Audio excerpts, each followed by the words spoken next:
Hola, los trabajos de alto riesgo son aquellas actividades que por su naturaleza y complejidad representan un riesgo elevado para los trabajadores y los procesos, por lo que estos podrían verse afectados gravemente durante el desarrollo de la actividad. Estos trabajos son trabajo en altura, trabajo en caliente, trabajo en espacio confinado, izaje de carga, trabajos con riesgo eléctrico, entre otros. Para evitar que los riesgos críticos de dichas actividades se materialicen, es importante entender la complejidad de la actividad e implementar controles que ayuden a mitigar sus riesgos. Por ejemplo, en los trabajos en caliente, ya sea en soldadura eléctrica, autógena, oxicorte, corte o desbaste, uno de los riesgos críticos es la explosión a causa de posibles presencia de vapores o gases inflamables en el lugar de trabajo. Si se llegara a materializar el riesgo, las consecuencias que sufriría el trabajador serían fatales. De la misma manera, los equipos y materiales de la empresa sufrirían daños cuantiosos. Entonces, para controlar este riesgo, es importante entender el significado de la temperatura de inflamabilidad, el rango de inflamabilidad, la densidad de vapor y contar con la competencia para utilizar e interpretar los resultados que arrojan los equipos de medición como el del taller 4. Interpretando estos resultados, podremos describir de manera más objetiva las características del peligro y podremos mejorar el control que hemos definido inicialmente. Veamos un caso. Imaginemos que vamos a realizar trabajos en caliente en un tanque vacío que anteriormente había almacenado combustible y que tiene un volumen de 1 metro cúbico. Al medir la concentración de vapores inflamables, el equipo de medición nos arroja un resultado del 65% LEL. Con esta información ya tenemos claro la característica del peligro. Entonces, nuestro siguiente paso será reducir la concentración de vapores inflamables de 65% a 0% LEL, siguiendo las recomendaciones de la norma NFPA. Para lograr esta reducción, utilizaremos el método de inertización con gas de nitrógeno. De esta manera, reduciremos significativamente el riesgo de explosión. Ahora veamos cómo se materializaría lo mencionado en nuestra herramienta de gestión de riesgo. La herramienta de gestión que vamos a utilizar es el ATS. Hemos dicho que la tarea X, que forma parte de las actividades de trabajo en caliente, sí ha identificado el peligro de vapores inflamables con riesgo de explosión. Cuando hicimos la medición de los vapores, el equipo de medición arrojó una concentración del 65% LEL. Esta información debe registrarse en el ATS, recordando que esta herramienta no es estática, sino dinámica, por lo que se debe revisar continuamente para evaluar si los controles aún siguen siendo adecuados. Para cuantificar el riesgo vamos a utilizar una matriz de 3×3, donde tendremos 3 niveles de probabilidad y 3 niveles de consecuencia. Para determinar el nivel de consecuencia nos haremos la siguiente pregunta. ¿Cuál es la probabilidad que el tanque explote si dentro de ella hay una concentración del 65% LEL?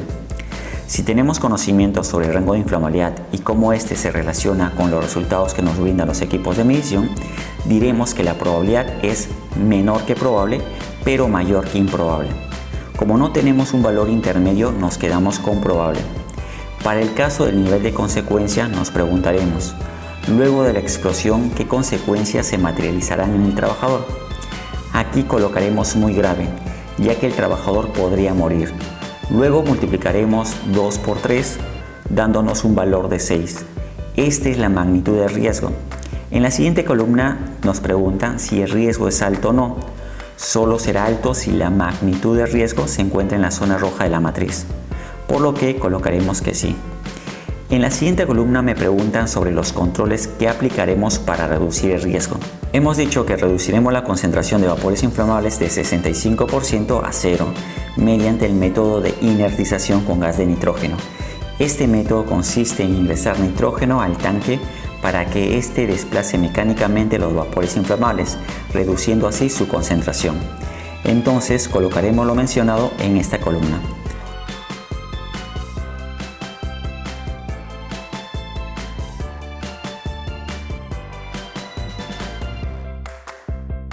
Un paréntesis, este método no debe ser utilizado para trabajos en espacios confinados, ya que reduciría significativamente la concentración de oxígeno, creando un ambiente peligroso para el trabajador. Ahora vamos a determinar el riesgo residual luego de haberse implementado el control. Para determinar la probabilidad nos volveremos a hacer la siguiente pregunta. ¿Cuál es la probabilidad que el tanque explote si dentro de ella hay una concentración del 0%?